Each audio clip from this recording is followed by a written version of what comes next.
جريمة جديدة تضاف إلى سلسلة جرائم المجموعات الإرهابية المسلحة بحق رجال قوى الأمن الداخلي.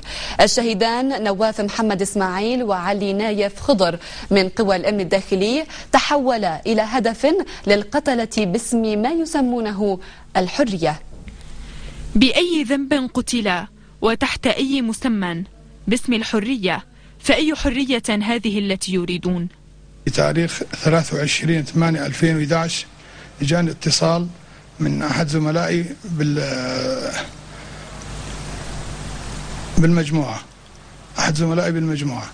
بمراقبة 2 عناصر قادمين من الطيبة إلى الجيزة بالأمن السياسي، وقمت بمراقبتهم على دراجة نارية، وكنت على اتصال مباشر مع قائد المجموعة. وعندما وصلنا إلى آخر طريق الجيزة السهوة اتصل وقال أنه في 2 عناصر من زملائك ينتظرونك في آخر الطريق. وعندما وصولي إلى آخر الطريق نزلوا زملائي 2 وقاموا بسحب السلاح البارود الروسية والإطلاق بالهواء لتخويف العناصر.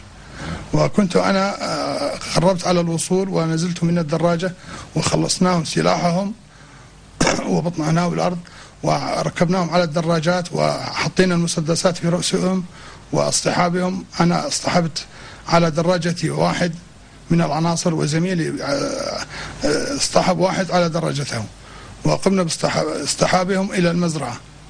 وعندما وصلنا إلى المزرعة وقمنا بتلثيمهم وتربيطهم والتحقيق معهم عن زملائهم وعلى ضباط الأمن السياسي وعلى المبيت تبع الجيش الذي يخرج من درعا إلى السويداء.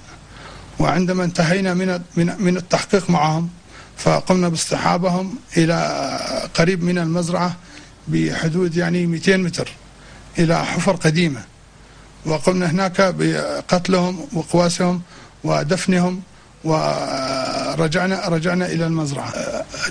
الجهاز الأمني واعتقلني أنا وصاحبي ماهر النزال، أنا بحيازتي مسدس حربي وماهر النزال بحيازتها وبارودة روسية وذخيرتها. وكان يأتينا السلاح تهريبا من الأردن، وكان السلاح موجود، المسدسات والبمبكشنات والبواريد الروسية والنواظير الليلية والعبوات الناسفة وجهاز الثريا. الشهيدان نواف محمد إسماعيل وعلي نايف خضر من قوى الأمن الداخلي كانا هدفا لعناصر هذه المجموعات الإرهابية المسلحة التي قررت أن تمارس حريتها وسلميتها بهذا الشكل. أشتغل نجار باتون، كنت أخرج إلى مظاهرات بتحريض من أحد المشايخ بقرية الجيزة وأخرج من المظاهرات. انتصبت إلى العصابة المسلحة، والعصابة يحملون المسدس والمنبكشن والروسية ونواظير الليلية والعبوات الناسفة. مجموعة المسلحة أنه قاموا بعمليتين بشهر رمضان. عملية على طريق كحيل المسافرة، قاموا نصبوا بالكمين لباص وسيارة أمنية بالأمن الجنائي والباص بشرطة المرور، وضربوهم برصاص، ظلوا يضربوهم برصاص للآخر ضربوا عليهم قنبلة. إن هذين الشهيدين هما من ضمن قافلة شهداء افتدت سوريا الحاضر والمستقبل من دنس المتآمرين. أنا أخوي الشهيد علي خضر، نحن نفتخر بشهادة أخونا وكلياتنا للوطن، ونتمنى بالوقت القريب والعاجل المسكة على العصابات الإرهابية. أنا زوجة الشهيد الشرطي نواف محمد إسماعيل، راح شهيد فدى الوطن، الله يرحمه ويحسن إليه ولجميع شهداء الوطن.